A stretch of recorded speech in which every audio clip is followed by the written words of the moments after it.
Hello friends, അപ്പം ഇന്നത്തേത് ഇതൊരു യാത്രയാണ് കേട്ടോ. ഞങ്ങൾ ഈ കഴിഞ്ഞ ഞായറാഴ്ച വെറുതെ ഇങ്ങനെ വീട്ടിലിരിക്കുകയാണ്. ഇൻഡിപെൻഡൻസ് ഡേ ആയിരുന്നു. അത് വെള്ളിയ ശനിയാഴ്ച മോൾക്ക് ലീവായിരുന്നു. അല്ല, ഇൻഡിപെൻഡൻസിൻ്റെ ശനിയാഴ്ച ആയിരുന്നു. അന്നും ലീവ്, ഞായറും ലീവ്, 2 ദിവസം അടുപ്പിച്ച് ലീവ് കിട്ടി. ഒരു ദിവസം ഞങ്ങൾ നന്നായിട്ട് കിടന്നുറങ്ങി, ഭക്ഷണം കഴിച്ചു, അങ്ങനെ പോയി. അപ്പം ഞായറാഴ്ച എങ്ങോട്ടെങ്കിലും പോകാമെന്ന് വെച്ച് നട്ടപ്പൊരു വെയിലത്ത് എഴുന്നേൽക്കാൻ നല്ല നേരം വൈകിട്ടുണ്ടായിരുന്നു. അപ്പോൾ പിന്നെ ഒരു 10-10:30 ആകുമ്പം, അപ്പോൾ ഇവിടുത്തെ ഒരു കാര്യം നിങ്ങൾക്ക് അറിയാലോ, നല്ല വെയിലാണ്, നല്ലതാ, നിങ്ങൾ കാണുമ്പോൾ തന്നെ മനസ്സിലാവും, നട്ടപ്പൊരു വെയിലാണ്.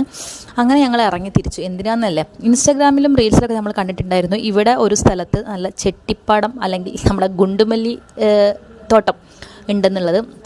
അപ്പം അത് തേടി ഇറങ്ങിയതാണ്. അങ്ങനെ ഞങ്ങൾ പോയി എങ്ങനെ പറയാം, ഒരുപാട് ദൂരം പോയി, ഒരു 10-100 അതിൻ്റെ മേലെ കിലോമീറ്ററുകളോളം പോയി എന്നാണ് പറഞ്ഞത്. എനിക്ക് കിലോമീറ്ററിൻ്റെ കണക്കൊന്നും എനിക്കങ്ങനെ അറിയില്ല. പക്ഷേ ഒരു രസം എന്താണെന്ന് വെച്ചാൽ, ഞങ്ങൾ കാണാൻ വേണ്ടി ആഗ്രഹിച്ചു പോയ ഗുണ്ടുമല്ലിത്തോട്ടം മാത്രം ഞങ്ങൾ കണ്ടില്ല. ബാക്കി എന്തൊക്കെയോ നല്ല നല്ല കാഴ്ചകൾ കണ്ട്, മലകളും മറ്റേ പാടങ്ങളും, പിന്നെ എന്താ പറയുക, മല്ലിത്തോട്ടം, മുല്ലത്തോട്ടം ഒക്കെ കണ്ടു. പക്ഷേ ഗുണ്ടുമല്ലി മാത്രം കണ്ടില്ല. അതിലൊരു സങ്കടം ഉണ്ടായിരുന്നു കേട്ടോ. പക്ഷെ നമ്മൾ ഇങ്ങനെ പോയി സത്യമംഗലം കാട്ടിലെത്തി. നിങ്ങൾ ഗൂഗിൾ ചെയ്ത് നോക്കിയാൽ മനസ്സിലാവും, സത്യമംഗലം കാട് ഇവിടെ ഭയങ്കര ഫേമസ് ആണ്. ഇവിടുത്തെ തമിഴ്നാടിൻ്റെ ഒരു കാടാണ്. ആ കാട്ടിലാണ് ബണ്ണാരിയമ്മൻ കോവിൽ. ഇവിടുത്തെ ഒരു മെയിനായിട്ടുള്ള ഒരു അമ്പലമാണ്.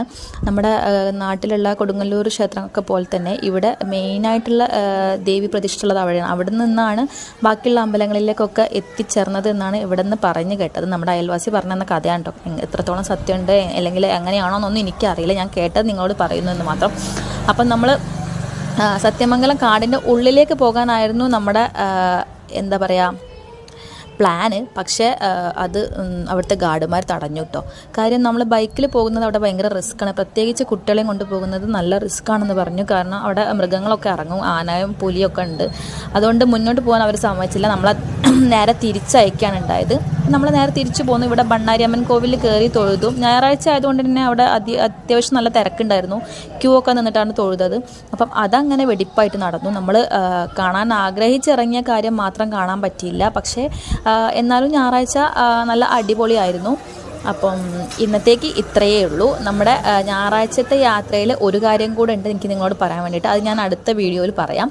അപ്പം എന്നും പറയുന്നത് പോലെ തന്നെ നിങ്ങൾക്ക് നമ്മുടെ വീഡിയോസൊക്കെ ഇഷ്ടപ്പെടുന്നുണ്ടെങ്കിലും ഇല്ലെങ്കിലും ഒക്കെ നിങ്ങളൊന്ന് ലൈക്കും ഷെയറും സബ്സ്ക്രൈബും ചെയ്ത് നമ്മളെ സപ്പോർട്ട് ചെയ്യുക. ഒന്ന് മുന്നോട്ട് പോകാനുള്ള ഒരു എന്താ പറയുക ഇൻസ്പിറേഷൻ നിങ്ങൾ തരിക. പിന്നെ നിങ്ങൾ നിങ്ങളുടെ അഭിപ്രായങ്ങളും നിർദ്ദേശങ്ങളൊക്കെ ഒന്ന് കമൻസിലൂടെ എന്നെ അറിയിക്കുക.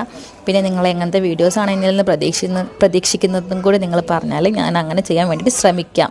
അപ്പം ഞാൻ കൂടുതൽ വലിച്ചു നീട്ടുന്നില്ല. ഞാൻ അടുത്തൊരു വീഡിയോ ആയിട്ട് നാളെ തന്നെ വരും, നമ്മുടെ ഞായറാഴ്ചത്തിൻ്റെ ബാക്കി യാത്രയുടെ ബാക്കിയായിട്ട്. അപ്പം ഇന്നത്തേക്ക് ഇത്രയേ ഉള്ളൂ.